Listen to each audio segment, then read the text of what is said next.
Nüchtern sollten wir sein?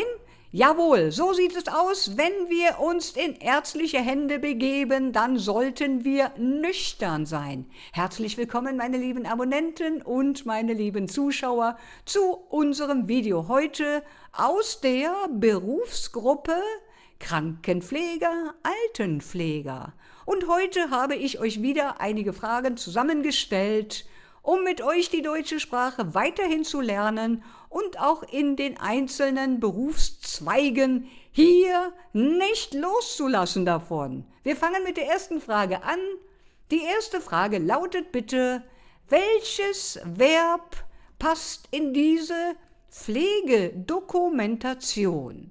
Einen Satz habe ich hier kreiert für euch und hier passt bitte nur ein einziges Verb aus der Auswahl rein. 4 Stück haben wir, ein einziges passt bitte nur. Und wir probieren alle durch. Der Patient bekommt heute überstarke Schmerzen im Rücken. Ist das richtig? Oder Antwort B, der Patient sagt heute überstarke Schmerzen im Rücken. Oder die Antwort C, der Patient erzählt heute über starke Schmerzen im Rücken. Oder ist es die Antwort D, der Patient klagt heute über starke Schmerzen im Rücken.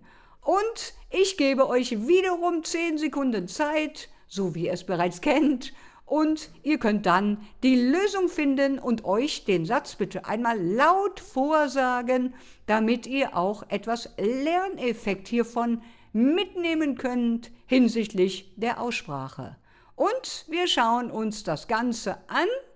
Die Antwort D ist natürlich richtig. Wenn ihr D gesagt habt, seid ihr genau richtig unterwegs. Antwort D, natürlich. Der Patient klagt über starke Schmerzen im Rücken. Genau so sieht es aus. Wir verwenden hier das Verb klagen und es ist hier richtig konjugiert für den Patienten, also der Patient klagt. So ist es richtig und er klagt über etwas. Und dieses etwas setze ich ein, wenn ich gerade nicht weiß oder mir nicht vorgegeben wurde, über was derjenige gerade klagt. In unserem Satz kann ich aber finden, dass der Patient über Schmerzen klagt. Und somit sind wir dann im Kasus Akkusativ, da der Kasus Akkusativ, selbiger welcher hier, der jeweils ein Verb des Satzes benötigt und dann natürlich auch gerne das Gegenteil dazu hätte, worüber hier geklagt wird. Über die Schmerzen wird hier geklagt von dem Patienten und somit ist es dann Schmerzen, das direkte Akkusativobjekt, da der Patient darüber klagt. Richtig so, und klagen über ist wohl ein medizinischer Standardbegriff, was ihr sicherlich besser wisst als ich. Und das möchte ich gar nicht hier sagen, dass ich eine medizinische Ausbildung habe. Nein, ich kann euch nur helfen, die deutsche Sprache zu erlernen. Das ist aber wohl ein medizinischer Standardbegriff und das Äußern von Beschwerden äußern die Patienten immer, indem sie klagen über das, was ihnen wehtut oder was sie so gar nicht möchten. So sieht es aus. Das ist Antwort D gewesen und wir haben noch, wo die Schmerzen sind, über die sich der Patient hier gerade äußert oder über die er klagt. Und diese Patienten sind hier im Rücken und damit sind wir dann hier bei im Rücken im Kasus Dativ angelangt. So haben wir dann hier, wo sind die Schmerzen? Die Schmerzen waren eben im Akkusativ und hier ist es dann genau der Ort, wo die Schmerzen sitzen. Und das ist natürlich ein Fall für den Kasus Dativ, da es sich um einen festen Punkt handelt, da der ganze Rücken wohl betroffen ist und der Rücken eine Partie ist, die hier die Ortsvorgabe ist. Wahrhaft. Dativ. Nächste Frage kommt, ihr Lieben. Nächste Frage ist, wie lautet der Satz korrekt? Ich helfe der Patient beim Aufstehen. Ist das richtig? Ja. Oder ist es, ich helfe den Patienten beim Aufstehen? Oder die Antwort C, ich helfe des Patienten beim Aufstehen? Oder Antwort D, ich helfe dem Patienten beim Aufstehen. Und ihr habt wiederum 10 Sekunden Zeit. Sagt's euch laut vor, auch wenn ihr es schon wisst, die Lösung wisst. Bitte den ganzen Satz am besten euch laut vorsagen, damit euer Gehör ebenfalls geschult wird und dieser ganze Satz in eurem Kopf abgespeichert wird für das spontane Sprechen später. Und die Zeit ist abgelaufen. Und welches ist richtig? Die Antwort D ist bitte richtig. Jawohl, die Antwort D ist richtig. Warum ist die Antwort D richtig? Möchte ich euch am liebsten fragen jetzt hier. Und hier ist es, ich helfe. Erst einmal ein Verb, welches sich immer mit dem Kasus Dativ hier einhergeht.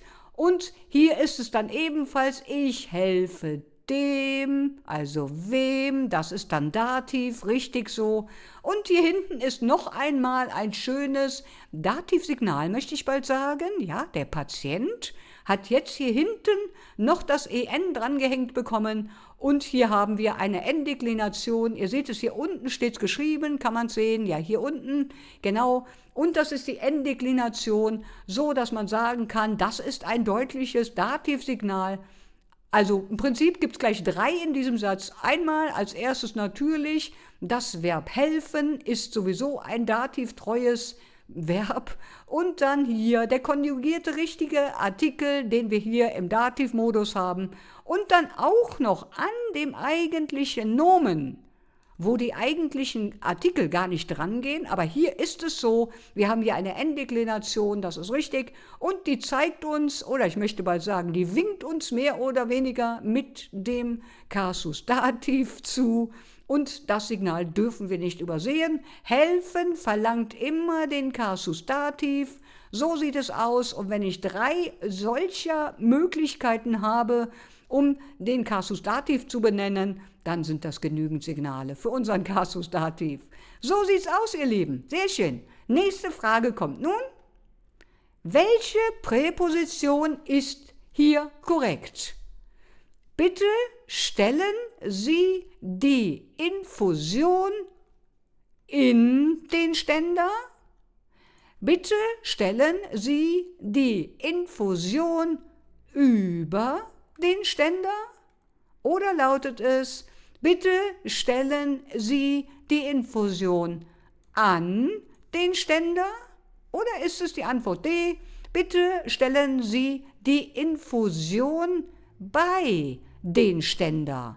Welches ist hier bitte richtig? Und ihr bekommt wiederum 10 Sekunden von mir, wie immer, und ihr könnt euch das bitte laut vorsagen, denn die meisten meiner Abonnenten kennen sich ganz hervorragend mit der Grammatik aus, haben aber durchweg immer wieder Probleme mit dem Sprechen. Sie verstehen alles und sprechen kann man gar nicht. Das liegt daran, dass man nicht genügend die Aussprache übt und sein Gehirn schult. Und welche Antwort habt ihr gegeben? A, B, C oder D? Die Antwort C ist richtig hier bitte. So ist es richtig, Antwort C. Bitte stellen Sie die Infusion an den Ständer. So ist es richtig, die Präposition an verwenden wir hierfür. Und hier ist es so, dass die Präposition an das Ganze so beschreibt, dass wir unseren Infusionsbeutel in die Halterung dafür dann hineinpacken und so kann dann diese eigentliche Flüssigkeit rauslaufen und das benennen wir in Deutsch dann an den Ständer, an den Infusionsständer, möchte ich bald noch komplettieren. Wahrhaft, so sieht's aus und hier steht's auch unten, ihr könnt's hier sehen, vertikale Nähe, das ist dann, wenn der Becher dann mehr oder weniger so hochkant, also dieser Infusionsbeutel hochkant ist und mit einem Schlauch nach unten verbunden wird, damit das Ganze rausläuft und der Patient das jeweilige Medikament auch in die Venen bekommt oder in die Adern bekommt. Das wisst ihr besser als ich. Sehr schön, Antwort C war richtig, an ist unsere richtige Präposition. Weiter geht's, ihr Lieben. So, jetzt, wie heißt die korrekte Aufforderung zur Mobilisation? Und ich habe einmal Antwort A, Sitz an die Bettkante. Sagt ihr das zu eurem Patienten? Sitz an die Bettkante. Oder sagt ihr, setzen Sie sich bitte auf die Bettkante? Antwort B. Oder Antwort C, setzen Sie sich bitte an die Bettkante?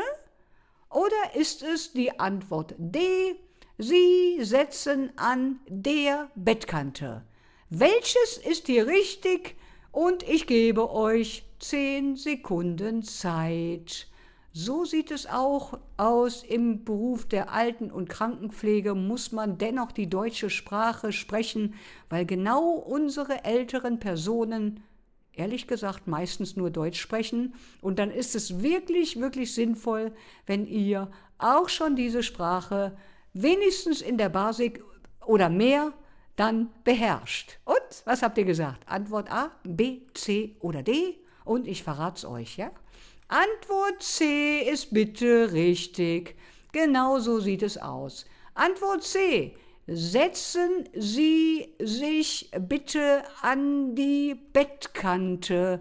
So sieht es aus, so fordert man eine ältere Person auf oder überhaupt eine Person auf, dass sie sich dann aus dem Bett bitte erheben möchte und sich dann bitte hinsetzen möchte, weil ihr die Patientin oder den Patienten vielleicht waschen wollt oder Blutdruck messen wollt oder andere Dinge.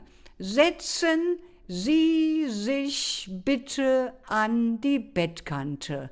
Und ja, es ist so, dass die Deutschen, die deutschsprachigen Personen sehr höflich untereinander sind. Und wenn ein Pfleger zu einem Patienten geht, dann siezt man den für gewöhnlich, außer der Patient besteht darauf, dass er du haben möchte. Die meisten wollen gesiezt werden. Und das ist auch ein gewisser Respekt, den man der Person gegenüberbringt.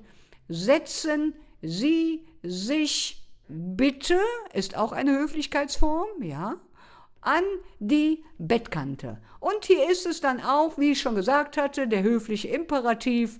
Die Befehlsform ist normalerweise nicht in der höflichen Form. Hier aber, wenn wir das hier so gestalten, diesen Satz, dann ist es die höfliche Imperativform. Kann man also durchaus so sagen, und das geht auch fremden Menschen gegenüber, weil der Mensch sich jetzt gerade respektiert fühlt und er versteht, was ihr möchtet. So sieht's aus. Kommen wir zur nächsten Frage. Welcher Begriff beschreibt den Zustand, wenn ein Patient nicht genug getrunken hat? Antwort A, die Dekubitus-Gefahr. Antwort B, die Demenz. Antwort C, die Dehydration. Oder Antwort D, die Hypertonie. Welches ist hier wohl richtig? Und so lernen wir das Ganze auch in der deutschen Sprache auszusprechen. Jawohl, so sieht's aus. Und 10 Sekunden habt ihr jetzt gerade, die laufen bereits. Und ich sage euch gleich, wie das in Deutsch heißt, wenn der Patient nicht genügend getrunken hat, dann ist es die Antwort C.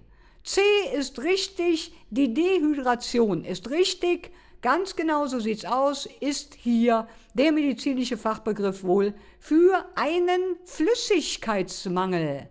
Der Patient hat nicht genügend getrunken und das ist die Dehydration. So sieht es aus, wunderbar. Nächste Frage kommt. Welches Wort in unserem Satz ist hier korrekt? Frau Müller, ich muss Ihnen jetzt einen Blut abnehmen? Frau Müller, ich muss Ihnen jetzt etwas Blut abnehmen? Frau Müller, ich muss Ihnen jetzt viele Blut abnehmen? Oder Antwort D, Frau Müller, ich muss Ihnen jetzt ein Blut abnehmen. Welche Antwort ist hier bitte richtig? 10 Sekunden wiederum und dann wisst ihr gleich mehr, wenn ich euch die Lösung präsentiere. Und wir schauen uns das Ganze an. laut vorsagen, wenn ihr die Lösung wisst, damit ihr das Ganze auch im Gehör habt, im Gehirn habt. Man will ja nicht alles auswendig lernen, so geht her und macht das Ganze über die Wiederholung. Das ist der einfachste Weg, damit ihr nicht alles auswendig lernen müsst, denn das Gehirn speichert das nach geraumer Zeit bei Wiederholung, speichert euer Gehirn das und dann ist das auf jeden Fall einfacher im spontanen Gespräch hinterher. Dann haben wir hier die Lösung. Antwort B ist natürlich richtig. Jawohl, so sieht es aus. Natürlich muss ich etwas Blut abnehmen, weil ich ja jetzt hier keine Mengenangabe für gewöhnlich dem Patienten auch nicht mitteile, aber auch keine Mengenangabe hier mache, da das Blut, welches ich abnehme, ja, wahrscheinlich nicht wirklich zählbar ist. Man kann wahrscheinlich da Milliliter angeben, das mag alles sein, aber das haben wir normalerweise so, dass wir sagen, Frau Müller, ich muss Ihnen jetzt etwas Blut abnehmen. Im Übrigen wäre es auch etwas komisch, wenn ich sage, Frau Müller, ich muss Ihnen jetzt 10 Milliliter Blut abnehmen. Dann kommt wahrscheinlich selbst die Patientin ins Grübeln und denkt einfach nur, ja, das ist jetzt ein wenig merkwürdig. Also verwenden wir bitte hier das Wort, welches keine Mengenangabe ist und nicht zählbar, hier das Blut zur Abnahme bietet. So, nächste Frage kommt bitte jetzt. Was bedeutet nüchtern sein im Krankenhaus? So, Antwort A, schmerzfrei sein. Oh, manchmal wäre das gut, schmerzfrei sein. Oder Antwort B, früh aufgestanden sein. Antwort C, nicht betrunken sein. Oder Antwort D, nichts gegessen und nichts getrunken haben. Was ist hier richtig? Ihr könnt mir gleich die Antwort sagen und so wissen wir dann auch, wie das in der deutschen Sprache heißt. Und ein paar Sekunden sind jetzt vorbei und die Antwort ist natürlich, ja, betrunken gehen wir sowieso nicht zum Arzt und auch zum Beruf nicht. Natürlich ist die Antwort D richtig. Nichts gegessen und nichts getrunken haben. Jawohl, und das Getrunken bezieht sich hier bitte nicht auf Alkohol, sondern auf jegliche Getränke, die man zu Hause hat. Ich meine zu wissen, dass sogar Wasser nicht zu trinken ist, dass man am besten nüchtern dahin geht, ohne dass man irgendetwas gegessen oder getrunken hat. So sieht es aus, das ist wohl die Standardanweisung vor vielen Operationen oder auch vor Blutuntersuchungen, damit die dann da nicht sehen, dass ihr schon ein Glas Limo runtergespült habt. Ja, im Blut kann man das nämlich dann sehen. Und das ist sicherlich nicht so sinnvoll, als dass man besser vorher nichts isst und nichts trinkt. Antwort D war richtig, ja? Antwort D ist richtig. Nächste Frage kommt. Welches Wort fehlt in unserem Satz? Der Verband muss täglich getauscht werden. Der Verband muss täglich gewechselt werden. Der Verband muss täglich umgezogen werden. Oder ist es, der Verband muss täglich gemacht werden? Und auch wiederum hier 10 Sekunden Zeit und dann schauen wir, was ihr bereits in Deutsch auszudrücken wisst. Und ein paar Sekunden noch. Jawohl, jetzt sind wir soweit. Herrlich. Und die Antwort B, habt ihr gesagt? Ja. Die Antwort B ist natürlich richtig. Der Verband muss bitte gewechselt werden. Der alte Verband muss runter, der neue Verband muss drauf. So ist es richtig. Der Verband muss täglich gewechselt werden. Das ist hier exakt richtig, dass man den Verband nicht umtauscht oder umzieht oder umgezogen hat. Das ist alles nichts, sondern der Verband wird hier bitte gewechselt. Weiter geht's. Die nächste Frage. Welche Form von dem Modalverb dürfen passt hier in unseren nächsten Satz? Der Patient will heute das Bett noch nicht verlassen. Antwort A. Antwort B. Der Patient darf heute das Bett noch nicht verlassen. Oder Antwort C, der Patient muss heute das Bett noch nicht verlassen. Oder Antwort D, der Patient sollte heute das Bett noch nicht verlassen. Welches dieser Antwortmöglichkeiten ist richtig? Eine einzige ist hier nur richtig. Und wenn ihr es wisst, sagt es euch laut vor und dann sage ich euch gleich die Lösung, damit wir das vergleichen können und ihr euren Beruf auch demnächst in der deutschen Sprache ausüben könnt.